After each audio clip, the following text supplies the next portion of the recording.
घर देख रहे हैं आप और इस वक्त की बड़ी खबर जानिए आप। मुंबई में क्रूज ड्रग्स केस में आरोपों से घिरने के बाद एनसीबी के जो जोनल डायरेक्टर हैं समीर वानखेड़े, अब उनके ऊपर जो आरोप लगाए जा रहे हैं उस पर समीर वानखेड़े ने पलटवार किया है। समीर वानखेड़े ने सेशंस कोर्ट का दरवाजा खटखटाते हुए कहा है, जब से क्रूज ड्रग्स केस आया तब से निशाने पर लिया जा रहा है मुझे। वानखेड़े ने यह भी कहा कि उन्हें धमकाया जा रहा है, जांच पर असर डाला जा रहा है। वानखेड़े के मुताबिक उनकी मृत मां, पिता और परिवार को भी इस पूरे विवाद में जबरदस्ती घसीटा जा रहा है। इस पर कोर्ट को संज्ञान लेना चाहिए। वानखेड़े ने कहा है कि वो किसी भी तरह की जांच के लिए पूरी तरह तैयार हैं। वानखेड़े ने गवाह प्रभाकर साइल के आरोपों पर कहा कि क्रूज ड्रग्स केस के गवाहों को धमकाया जा रहा है।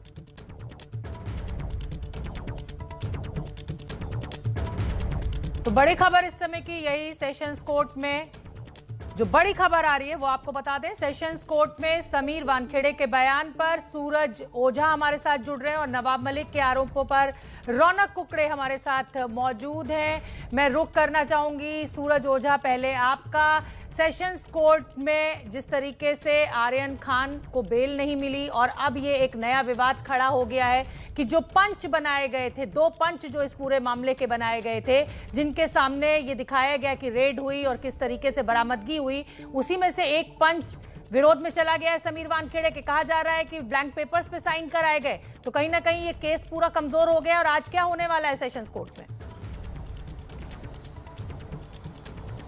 बिल्कुल इसी वजह से एनसीबी को सेशंस कोर्ट जाना पड़ा। एनसीबी ने 2 एफिडेविट फाइल किए सेशंस कोर्ट के सामने। एक तो एनसीबी की तरफ से जो 5 पन्नों की है, उसके अलावा समीर वानखेड़े की तरफ से जो 2 पन्नों की एफिडेविट है।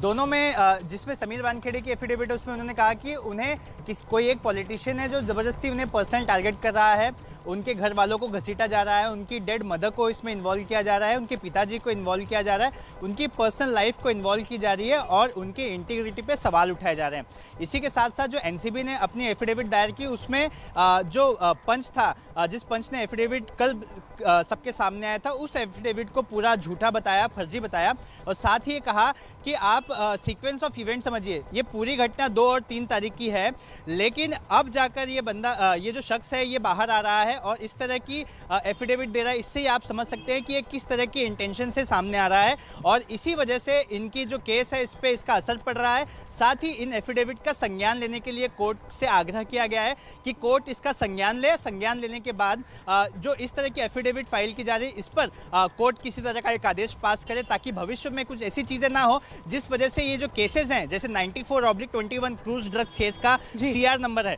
तो इस सीआर पर जो इन्वेस्टिगेशन है, जो सब्जुडाइज है, कोर्ट में चल रहा है, इसकी जांच पर किसी तरह का असर ना पड़े, ताकि जो सच्चाई है लोगों के सामने आए, जो गुनहगार हैं उन्हें सजा दी जा सके। ठीक है, आप रहिए सूरज। तो कोर्ट का इस पूरे मामले पर क्या रुख रहता है, इस पर हमारी नजर लगातार बनी हुई है। रौनक कुकड़े के पास भी आपको लेकर चलेंगे, लेकिन उससे पहले आपको समझना ये होगा कि ये जो क्रूज ड्रग्स केस है, इसमें एक तरफ समीर वानखेड़े खड़े हुए हैं, वो खुद को परेशान करने का आरोप लगा रहे हैं। वहीं इस केस में अपने बयान से मुकर चुके प्रभाकर साइल अपनी सुरक्षा की मांग कर रहे हैं। प्रभाकर साइल ने कल अपनी जान को खतरा तक बता दिया और इस केस में वानखेड़े का विरोध करने वाले महाराष्ट्र सरकार के मंत्री नवाब मलिक, जो तीसरे किरदार के तौर पर हैं, वो आज एक दस्तावेज ट्वीट कर एक बार फिर से वानखेड़े पर निशाना साध रहे हैं।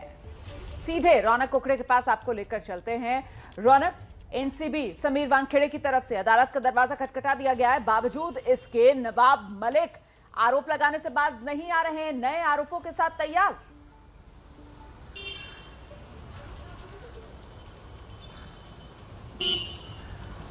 जी निश्चित तौर पर जिस तरह के आरोप आज फिर एक बार नवाब मलिक ने ट्विटर के जरिए लगाए, मुख्य तौर पर आज रोमाना उन्होंने 2 तरह के ट्वीट किए। एक ट्वीट समीर वानखेड़े का पुराना फोटो, उनकी पहली शादी का फोटो ट्वीट किया और ये लिखा है कि पहचान कौन, और जो दूसरा ट्वीट किया है वो समीर वानखेड़े के बर्थ सर्टिफिकेट को लेकर ट्वीट किया और उसमें लिखा गया है कि फर्जीवाड़े की जो शुरुआत है वो यहीं से की गई है। मुख्य तौर पर जब हमने इस मामले पर नवाब मलिक से अधिक जानकारी फोन पर जानने की कोशिश की तो उन्होंने कहा कि आने वाले दिनों में इसका खुलासा करूंगा, करूंगा, लेकिन मुख्य तौर पर जो इसका आशय निकल रहा है वो ये है कि समीर वानखेड़े का जो बर्थ सर्टिफिकेट है वो मुस्लिम बताया जा रहा है, उसमें उनको समीर दाऊद वानखेड़े लिखा हुआ है। लेकिन जब वो IRS सर्विस में आए तो उन्होंने इसका जो फायदा लिया, वो दलित होने का फायदा लिया। इस तरह का आरोप जो है वो मुख्य तौर पर उनकी बातों से, नवाब मलिक से जो हमने बात की है उससे समझने में हमें मिल रहा है। लेकिन आने वाले दिनों में नवाब मलिक का कहना है कि इसमें लंबे तौर पर जो सफाई है वो मेरी तरफ से दी जाएगी। जी बिल्कुल, रौनक कुकड़े और